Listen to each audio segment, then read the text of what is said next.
Relationship में थे ये मेरे ख्याल से हर कोई जानता है इस चीज़ को।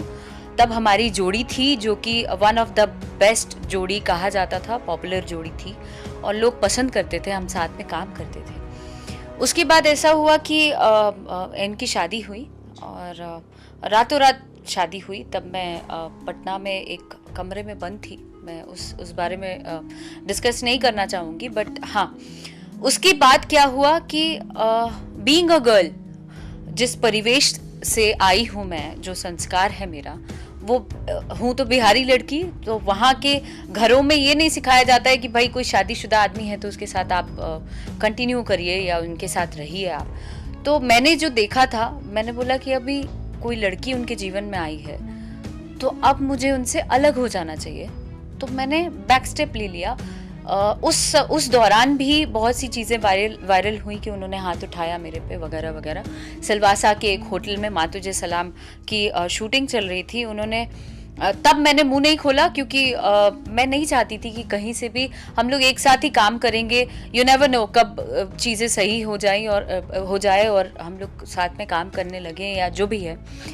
तो मुझे ड्रामा सो कॉल्ड नहीं चाहिए था, तो मैं साइलेंटली चीज़ों को हैंडल कर रही थी और अपनी लड़ाई खुद लड़ रही थी और काम करती गई। जो भी छोटे बड़े हीरो के साथ फिल्में आती गई, चूँकि मैंने इनको बहुत शराब के नशे में एकदम धुत थे, ये रूम से बाहर निकल रहे थे, तो मैंने जनरली ऐसे ही बोला, चिल्ला रहे थे, तो मैंने बोला कि आप बाहर मत निकलो बिकॉज लोग देखेंगे तो क्या बोलेंगे। तो मैं उनके इमेज को प्रोटेक्ट करते हुए उनको प्रोटेक्ट करना चाह रही थी, लेकिन उन्होंने धक्का दिया था और बहुत सारी चीज़ें हुई थी। जो होटल वाले आए, उन लोगों ने देखा और चीज़ें बहुत ज़्यादा वायरल हो गई।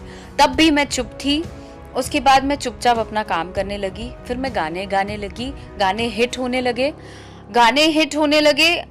तो कई बार ऐसा भी सुनने में आया कि भाई इनको मेरे व्यूज़ ज़्यादा होते हैं या मैं शोज़ में नाम कर रही हूँ, उससे प्रॉब्लम हो रहा है। तो इनके मर्दानगी पे बात आ गई कि भाई ये अकेली सरवाइव कैसे कर लेगी। कहा तो यही जा सकता है इनकी इन हरकतों के कारण।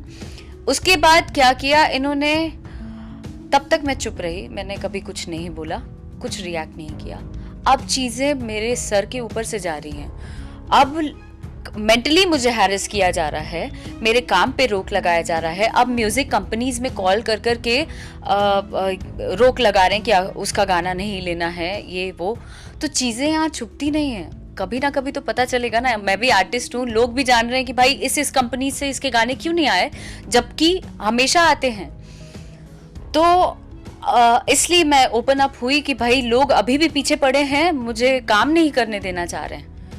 तो यही है मामला। और जब से मैंने वो इंटरव्यू दिया है, तब से इनके सो कॉल्ड भाई लोग जो हैं, इनके चमचे हैं, वो सब मुझे फ़ोन करा रहे हैं, गालियाँ दिलवा रहे हैं और सोशल साइट्स पे मेरा नाम बदनाम करने की कोशिश की जा रही है।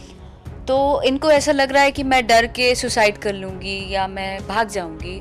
तो मैं ऐसा बिल्कुल नहीं करूँगी बिकॉज़ आज लाखों लड़कियाँ मुझे इंस्पिरेशन के रूप में लेती हैं।